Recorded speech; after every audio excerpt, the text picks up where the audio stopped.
C'est un passage du Talmud dans lequel il y a marqué que, vous savez que Rabbi Yehuda Hanassi, c'était l'un des Tanaïm, voire c'est même plus que l'un des Tanaïm. Rabbi Yehuda Hanassi, celui qui a compilé la Mishnah, exactement. Celui qui a fait l'édition de la Mishnah. Il était, dit-on, l'incarnation de Rabbi Akiva. Parce que le jour où Rabbi Akiva d'ailleurs est décédé, Rabbi Yehuda Hanassi, ce jour-là, il est né. Rabbi Akiva, il est mort avec un projet. C'était le projet d'écrire la Mishnah. Et Rabbi Yehuda, il est né et c'est lui qui a rempli ce projet-là. Donc dit-on que Rabbi Yehuda, il était un petit peu comme la... Enfin, pas un petit peu, même, il y en a qui disent carrément qu'il était le Gilgoul de la Neshama de Rabbi Akiva. Quoi qu'on en soit, pourquoi je vous dis ça? Amar le Meimar Shapir Ka'amar. Il y a marqué que Rabbi Yehuda Hanassi, il a rencontré beaucoup de personnes qui ont eu des changements dramatiques dans leur vie, d'un bout à l'autre. Et on raconte une fois que Ktia Bar Shalom, et Sar Ben Shalto Shel Kesar Romi, il y avait un homme qui s'appelait Ktia Bar Shalom, il était ministre en chef de César à Rome.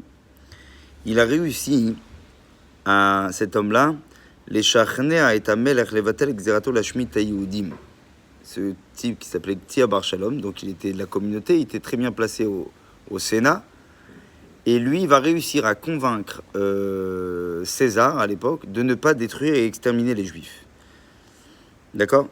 Kibel Amelech et Dvarav, Achamarlo, il lui a dit, mais sache une chose, tu plaides pour ta communauté, tu l'as bien fait. Il faut le dire, tu l'as très bien fait. D'ailleurs, j'annule tout le décret d'anéantissement de cette communauté. Par contre, Dinra Lamout, toi, tu mourras. car kovim chukei hakesarut shamnatzach et hamelech bivikuach vegorem lashpalato mamshlichim oto lebait malei afar.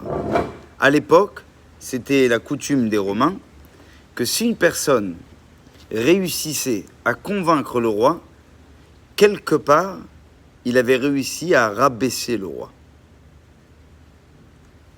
C'était comme ça. Et donc, comme ils étaient dans une discussion avec César, est-ce qu'on laisse ou pas les Juifs, et lui, finalement, il tenait en considération le fait qu'il ne fallait pas détruire les Juifs, et qu'il a réussi à convaincre le roi, donc, quelque part, il a été à l'encontre du roi. Rien que pour ça, c'était la coutume, on les mettait en prison jusqu'à qu'ils meurent. Kachen talou atalianim lebet amavet. Quand les bourreaux sont venus chercher Ktia Bar Shalom, je ne sais pas si t'imagines le gars, c'est-à-dire le type, il défend la communauté, il met sa vie en jeu, et carrément, il risque maintenant de mourir.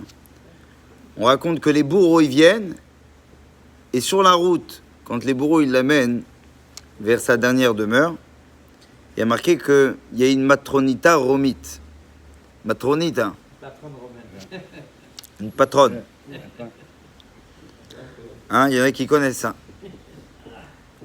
Alors, il rencontre une patronne romaine et elle lui dit comme ça. Donc elle le voit passer et lui il va pour mourir.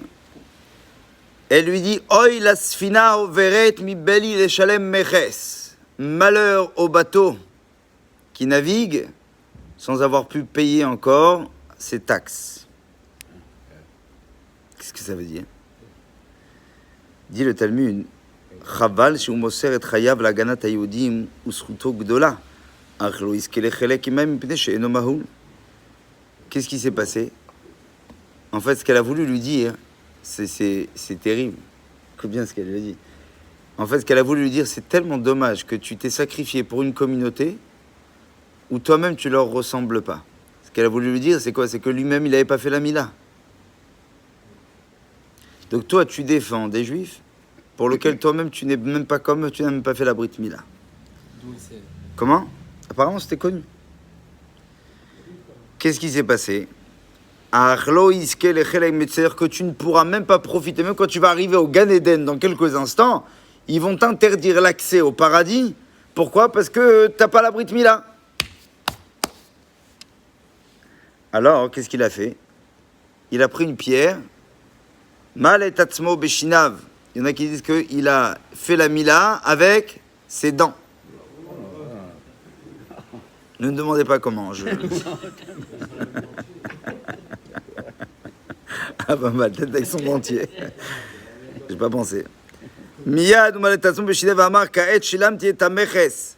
Il dit voilà, maintenant j'ai payé les impôts, qu'on me donne le droit de passer où ça? Au Gan Eden. Les bêtes amavet, quand ils l'ont fait rentrer dans cet endroit où c'était plutôt la potence, je crois. Alors qu'est-ce qui s'est passé? Kol nechasa inoten Rabbi Akiva chaval l'omdei Torah. Il a dit je donne tout mon argent à qui?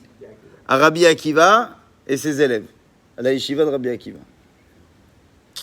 Yatzta bat kol mishamayim vechiza. À ce moment-là, une voix céleste a retenti dans les cieux et a dit Ketia bar shalom mezuman lechaye haolam haba.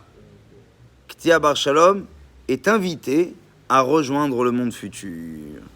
Quand Rabbeinu Kadosh il a entendu ça, il a pleuré. Qu'est-ce qu'il a dit? Cette fameuse phrase qu'il avait déjà dit sur Rabbi Eliezer ben Dourdeya, rappelle-toi. Il a dit Yesh koneh olamo b'sha'achat. Certains arrivent à acquérir leur monde en un instant dans cette vie. Un instant. Et certains, une vie tout entière ne leur suffit pas.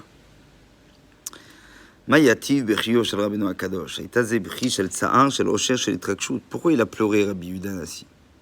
Pourquoi Rabbi Yehuda Hanassi, quand il entend cette histoire, il dit waouh, il y a des types qui en un instant ils ont eu cette vie et d'autres. De quoi? Il pleure de joie, il pleure de tristesse. Alors, le livre Or David, il explique comme ça. Il dit en fait, il y avait deux. Il y avait le bonheur et il y avait la tristesse. Le bonheur, pourquoi? Parce que ça voudrait dire qu'un homme, on lui donne des opportunités extraordinaires dans sa vie, que par cette opportunité-là, il va pouvoir mériter en un instant d'avoir tout son monde futur. Berega echad. Un instant. Un moment. Ve'alma tsar. Alors pourquoi il avait de la peine? Donc ça c'était bien. Pourquoi il avait de la peine alors? Il dit al-shirov ben adam ben amanat semita izdeminot anikrol bedarkam. Il dit sur le fait que les gens ne prennent pas justement ces opportunités. Il y en a ces opportunités d'un instant dans notre vie, et il pleurait. Pourquoi? Parce que justement, ce qui est terrible, c'est que on la prend pas cette opportunité, cette occasion, on s'en sert pas. C'est pas, on n'est pas obligé d'aller à la potence pour comprendre qu'on a une opportunité dans la vie. Il dit, il y a des instants comme ça, hein, où le cœur nous donne la possibilité de comprendre que le choix qu'on va faire maintenant, il va être primordial dans la conjoncture de notre vie, dans la façon que je vais devoir entreprendre les choses.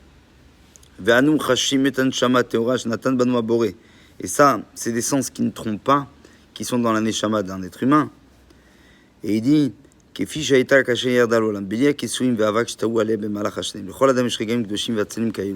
comment on fait, il dit, pour prendre le train au bon moment?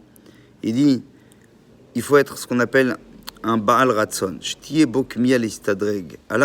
La première des choses, il dit, première condition pour pouvoir saisir la bonne opportunité dans cette vie, c'est quoi? Il dit, il faut d'abord être à la recherche. Il faut être un type qui soit dans la volonté d'évoluer. Et ça, il dit, c'est le plus important de tout. C'est comment je vais savoir si tel moment...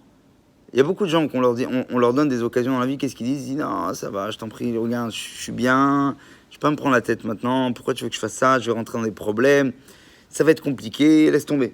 Ils préfèrent rester dans ce qu'on appelle une sorte de confort. Le problème, c'est pas d'avoir refusé, parce que peut-être c'était une occasion, peut-être ça n'en était pas une. Qui dit? On ne sait pas, nous on ne connaît pas le futur des choses.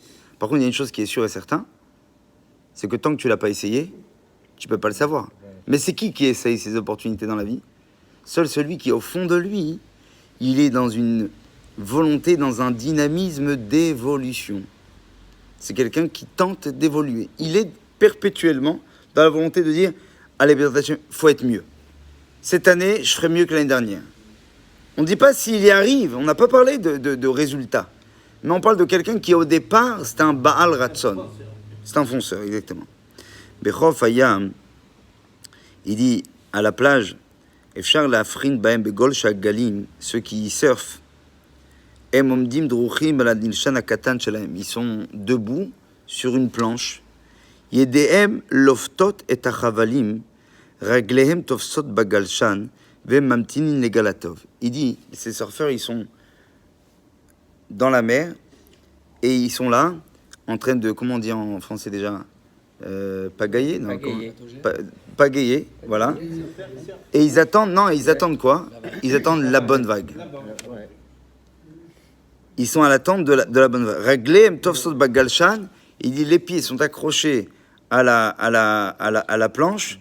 Vehem Mamtinin, ils attendent quoi? Galatov, la meilleure vague. Et maintenant, ils sont où? Ils sont pas sur le sable. Ils sont déjà en mer. C'est-à-dire que quand tu veux la bonne vague, faut pas te mettre à des kilomètres. Faut être à côté de cette vague-là. C'est-à-dire, si tu veux saisir la bonne occasion, encore faudrait-il que tu sois prêt pour la prendre quand elle arrive. Mais si tu regardes de loin, tu dis, ah, c'est là, franchement, je l'aurais pris, elle aurait été magnifique. Ça sert strictement à rien. Parce que tu t'es pas mis dans les conditions de pouvoir saisir ta chance. Saisir sa chance, c'est se donner au moins les moyens de pouvoir y accéder. Et c'est ce qu'il dit ici. Ovrim beotam meirut shebahem magnim. Achachamim emelu atofsim et agal. En fait, il dit les sages sont des très bons surfeurs. Ouais. Chamelu atofsim et agal. Nirnasim elamaim beod moed. Il rentre dans l'eau quand il a encore temps avec Hashem chovim trekshut. Et quand ils ressentent le bon moment, ils ont un feeling qu'Hachem chovim talut, quand ils ressentent que c'est le moment d'évoluer et de passer de cap, qu'est-ce qu'ils font? Menatz limota. Ils en prennent l'occasion de suite. Mitrakshim mitalim veolim les commandes ils arrivent à l'étage qui est d'au-dessus.